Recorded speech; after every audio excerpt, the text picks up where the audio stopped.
Շնորհակալություն մեծարգո նախագահ, մեծարգո վարչապետ, հարգելի գործընկերներ, սիրելի քաղաքացիներ։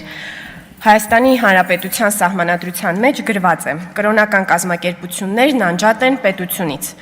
Կրոնական կազմակերպությունները Հայ առաքելական եկեղեցին Հայաստանի Հանրապետությունում գրանցված կրոնական կազմակերպություն է։ Ոմանք սահմանադրության այս դրույթը ցանկանում են մեկնաբանել, թե իբր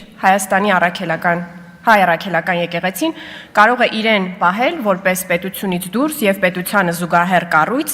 սկսած պետությանը սեփական եկամուտների մասին տեղյակ չպահելուց, մինչև իր սեփական եւ ուրույն արտաքին քաղաքական կոնցեպտներով հանդես գալը։ Սակայն սահմանադրության վերոնշյալ դրույթը իրականում այն մասին է, որ Հայաստանի Հանրապետությունը չունի պետական կրոն եւ երաշխավորում է կրոնի ազատությունը։ Ահա թե ինչու կրոնական կազմակերպություններից որևէ մեկի պետության մաս չկազմելու մասին այս հոդվածում գրված է նաև, որ Հայաստանի Հանրապետությունում երաշխավորվում է կրոնական կազմակերպությունների գործունեության ազատությունը։ Նման դրույթ իրենց սահմանադրություններում ունեն բոլոր այն պետությունները, որոնք միջնադարում աստվածատուր հռչակված միապետություններից անցում են կատարել դեպի աշխարհիկ հանրապետություններ։ Այսպիսով այս դրույթը իրականում Հայ առաքելական եկեղեցու պետությունը կառավարելու հավակնությունները սահմանափակելու մասին է եւ ոչ թե նրա արտոնյալ պետությունից դուրս դիրքի մասին։ Ահա թե ինչու մեր սահմանադրությունը այս հոդվածից անմիջապես հետո ունի մյուս հոդվածը, որով Հայաստանի Հանրապետությունը ճանաչում է հայաստանյաց առաքելական Սուրբ եկեղեցու որպես ազգային եկեղեցու բացառիկ առաքելությունը հայ ժողովրդի հոգևոր կյանքում, նրա ազգային մշակույթի զարգացման եւ ազգային ինքնության պահպանման գործում։ Անշուշտ հայ առաքելական եկեղեցին մեր ազգային ինքնության մասն է եւ բացառիկ առաքելություն է ունեցել մեր ազգային ինքնության պահպանման մեջ։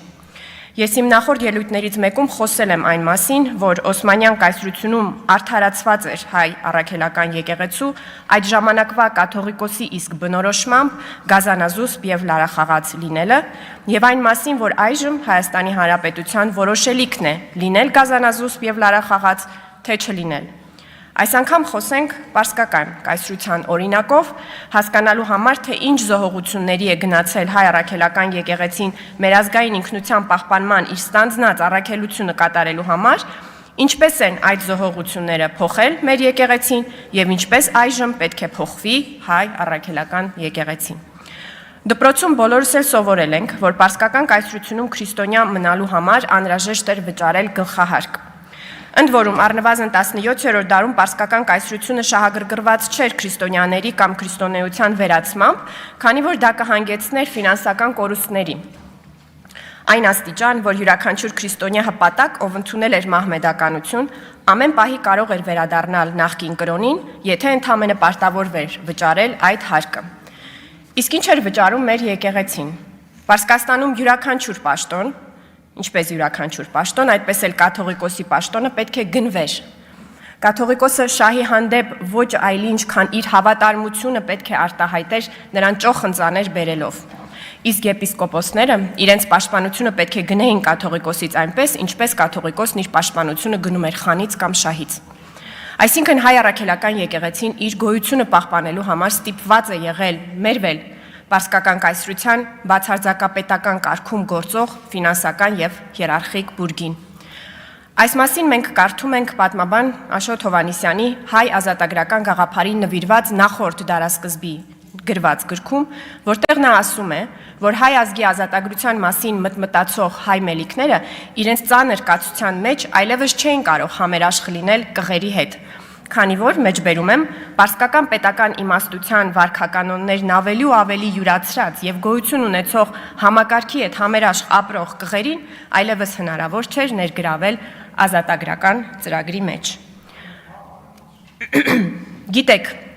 մեր պատմությունը կրկնվելու հատկություն ունի, քանի դեռ մենք գիտակցաբար այն ինքներս կերտելու պատասխանատվություն չստանձնենք։ Ինչպես այն ժամանակ հայ առաքելական եկեղեցին ազատագրական պայքարի գաղափարի կրողը չէր, հաշտ էր կայսրության հետ։ Այդպես էլ այժմ հայ առաքելական եկեղեցին մեր պետության գաղափարի կրողը չէ, բայց մենք դա կփոխենք, որովհետև առնվազն մեր ժողովուրդը անտեղի չէ եկեղեցուն ի պահ տվել իր վանքերը։ Սիրելի քաղաքացիներ, քանի դեռ մեր եկեղեցին չի ընդունել մեր պետության գերակայությունը որպես մեր ժողովրդի կամքի արտահայտություն, այն շարունակելու է լինել կայսրությունների մեջ դարեր շարունակ գոյատևելու համար ձեռք բերած հատկությունների կրող։ Ես առիթ ունեցել եմ նկարագրելու, թե ինչպես է մեր եկեղեցին կամա թե ակամա բաղձում մեզ վերադարձնել այն վիճակին, երբ ինքն էր մեր ճակատագրի տերը։ Այս անգամ ցանկանում եմ հանրության ուշադրությունը հրավիրել շուրջ 1 ամիս առաջ տեղի ունեցած մի իրադարձության վրա, որը կրկին շատ վառ ի ցույց է դնում, որ մեր եկեղեցին հոգևոր հարցերով զբաղվելու փոխարեն իրեն քաղաքական դերակատար է զգում։ Այս տարվա ապրիլի 27-ին Բալթյան երկրների հայոց թեմի առաջնորդ գերաշնորհ Տեր Վազգեն arczepiskopos Միրզախանյանը Հայաստանի Հանրապետության վարչապետի Էստոնիա կատարած այցի ժամանակ ասել էր. Մեր աղոթքն է, որ պարոն վարչապետ, ձեր այն ծրագրերը, որ ունեք խաղաղության եւ մեր Հայաստանի հարևանների հետ հաշտության, լինի հաջողությամբ։ Մեր աղոթքն է, որ որպես եվրոպական երկրների հավատացյալներ, քաղաքացիներ եւ առաջնորդ, մեր երկիրը դեպի Եվրամիության իր քայլերն անի, որովհետեւ մեր քրիստոնեությունը եկել է իրականության մեջ արևմուտքից, Տրթատ թագավորը Սուրբ Գրիգոր Լուսավորիչը։ Եվ համոզված եմ, որ այն քաղաքակրթությունը, որ տեսնում ենք այստեղ, մեր երկրի ապագան այս քրիստոնեական գեղեցիկ միջավայրում է։ Մեր աղոթքն է, որ այդ հաջողությունները լինեն, որ Հայաստանը նույնպես մերձբալթյան երկրների պես դիցուկ Էստոնիայի կարողանա խաղաղ համագործակցությամբ մեր ժողովրդին լավ, գեղեցիկ ապագա ապահովել։ Թող Տերն օրհնի Հայաստանը, ողջ ավականին, ձեզ եւ բոլոր բարի առաքելությունները։ Եվ ինչ, հայ առաքելական եկեղեցին որոշեց հայտարարությամբ արձագանքել arczepiskoposi աղոթքները գրաքննության ենթարկելով եւ ասաց.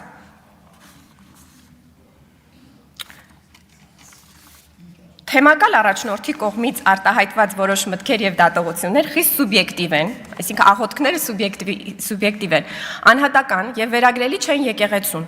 Որևէ հարցի առնչությամբ գնահատականներ հնչեցնելիս, հատկապես երբ եկեղեցու պաշտոնական դիրքորոշում առկա չէ, եկեղեցականները որոշապես պետք է շրջահայացություն եւ զգուշավորություն դրսեւորեն թյուր մեկնաբանությունների տեղիք չտալու համար։ Այսինքն ինչի հետ համաձայն չէ մեր եկեղեցին որպես ինստիտուտ, որ Հայաստանի վարչապետը հաջողի, որ Հայաստանը հարևանների հետ խաղաղության հասնի, որ քրիստոնեությունը արևմուտքի կրոնն է, որ Հայաստանը շարժվի դեպի Եվրամիություն, որ Տերն օրհնի Հայաստանը։ Բայց ամենակարևոր հարցը, սիրելի քաղաքացիներ, հետևյալն է. մեր եկեղեցին որպես կառույց պետք է կարծիք, ավելին պաշտոնական դիրքորոշում ունենա այս հարցերի վերաբերյալ, որ անհատ եկեղեցականն էլ որպես մարդ, որպես քաղաքացի չկարողանա արտահայտել իր դիրքորոշումը։ 44-օրյա պատերազմի ավարտից ի վեր Հայաստանի Հանրապետության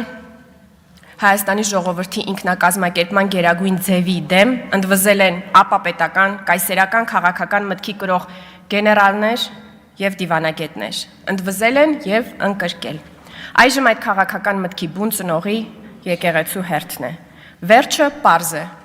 Գուցե զինված ուժերի գլխավոր շտաբի նախկին պետի նման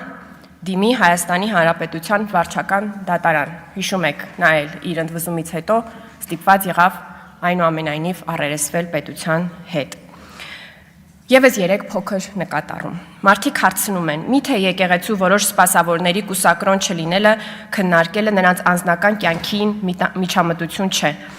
Այս քննադատությունը բաց է թողնում մի կարևոր հանգամանք։ Կուսակրոնությունը հանրայնորեն հռչակված պայման է մեր հազարամյա վանքերը խնամելու համար եւ ոչ միայն դա անելու համար։ Եվ մեզ հետաքրքիր է ոչ թե ինչ-որ մեկի անձնական կյանքը, այլ երեսպաշտությունը, կեղծիքը դադարեցնելը։ Կամ կյանքը պետք է համապատասխանի կանոնագրքին, կամ կանոնագիրքը կյանքին։ Երկրորդը, երբեմն նաև կարծիք է հնչում, թե ահա մենք թողած օրինակ Իսրայել-Իրան հակամարտությունը զբաղված ենք հայ առաքելական եկեղեցով։ Հայ առաքելական եկեղեցու խնդիրները իհարկե պետք է լուծվեն, քանի որ սա ուղիղ կապ ունի մեր երկրի դիմակայունության եւ անվտանգության հետ։ Պետք է լուծվեն թե կայսերական օրակարգերի հարցերը, թե քաղաքականությանը եւ ընտրություններին չմիջամտելու հարցերը, թե եկամուտների եւ հարկերի հարցերը, թե կանոնագրքին համապատասխանության հարցերը, թե բանակի հետ կապված արտոնությունների հարցերը։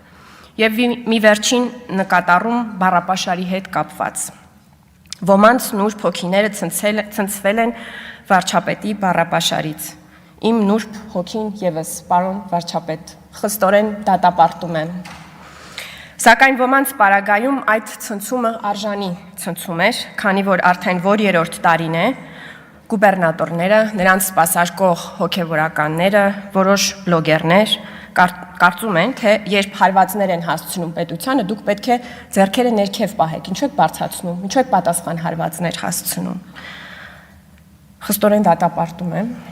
եւ ամբողջությամբ աջակցում, պարոն վարչապետ, դարերով կուտակված մեր խնդիրները լուծելու ձեր հանձնառությունը, որպես քաղաքացի, որպես падգամավոր։ Սիրելի քաղաքացիներ, կասկած մի ունեցեք, մենք չենք մոռացել մեղմ եւ բարեկիրթ լինելու ձևը, այդպիսին կլինեն բոլորը եւ շուտով։